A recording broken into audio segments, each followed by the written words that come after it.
और दंगा समर्थक कोई भी पार्टी पीएससी का समर्थन नहीं करती है।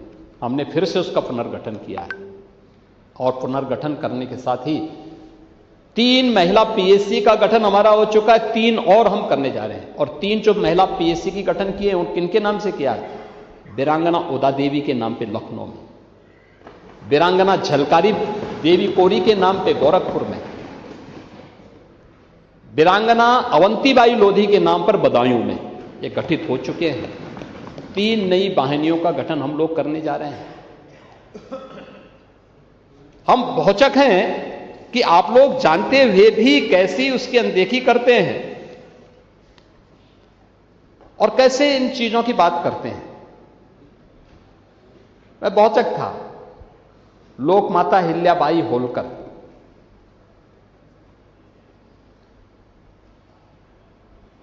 लोकमाता अहिल्याबाई होलकर के 300वीं जयंती के कार्यक्रम को प्रधानमंत्री मोदी जी ने शुभारंभ किया पूरे देश के अंदर।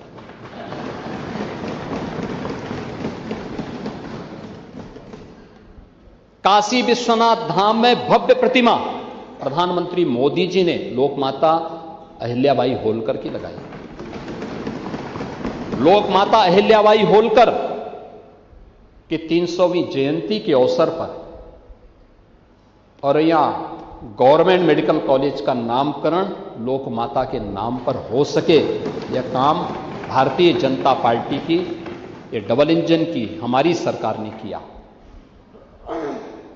और अगर लोकमाता अहिल्याबाई होलकर के नाम पर बने हुए मणिकर्णिका घाट और वहां के शमशान घाट के पुनरुद्धार के कार्यक्रम को आगे बढ़ाया जाता है तो समाजवादी पार्टी और कांग्रेस उसका विरोध करती है।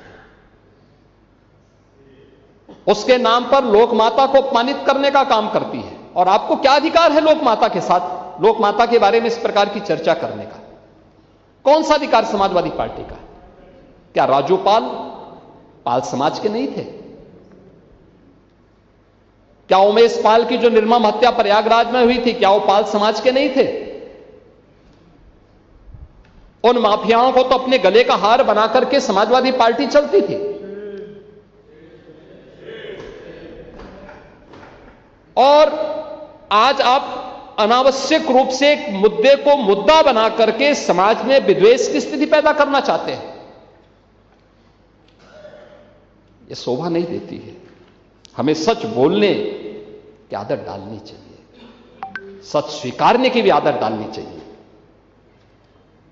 और आप बाबर की कब्र में सजदा की इसका समर्थन करते हैं और वंदे मातरम का विरोध करते हैं। माफियाओं की कब्र में फतिया पढ़ने के लिए जाते हैं।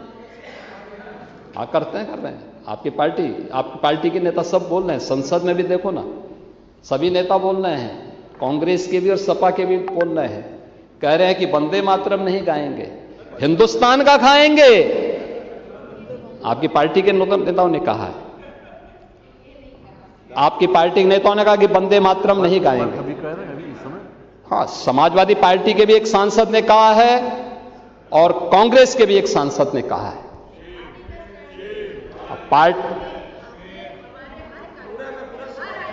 हाँ, अच्छा, धन्यवाद। अगर आप कर रहे हैं तो मैं अभिनंदन करता हूं। वंदे मातरम का पूरा समर्थन पार्टी में ये लागू होना चाहिए। जैसे हम कह सकते हैं कि भारतीय जनता पार्टी के हर कार्यक्रम में वंदे मातरम का कोई अपमान नहीं कर सकता है, ऐसे कांग्रेस को भी डंके की चोट पे कहना चाहिए। और जो व्यक्ति वंदे मातरम का विरोध करता है, कान पकड़ करके उसको धक्का देकर के बाहर करना चाहिए। समाजवादी पार्टी को भी इस बात की घोषणा करनी चाहिए कि राष्ट्रगीत जिसको 150 वर्ष हो रहे हैं, वंदे मातरम का जो विरोध करेगा वो वहीं जाए जहां पर उसको ये विरोध के स्वर दिखाई देते हों। हिंदुस्तान की धरती पे तो नहीं उसको रहने का कोई अधिकार मिलना चाहिए। और मुझे लगता है हर उस भारतीय को इसका वो करना चाहिए।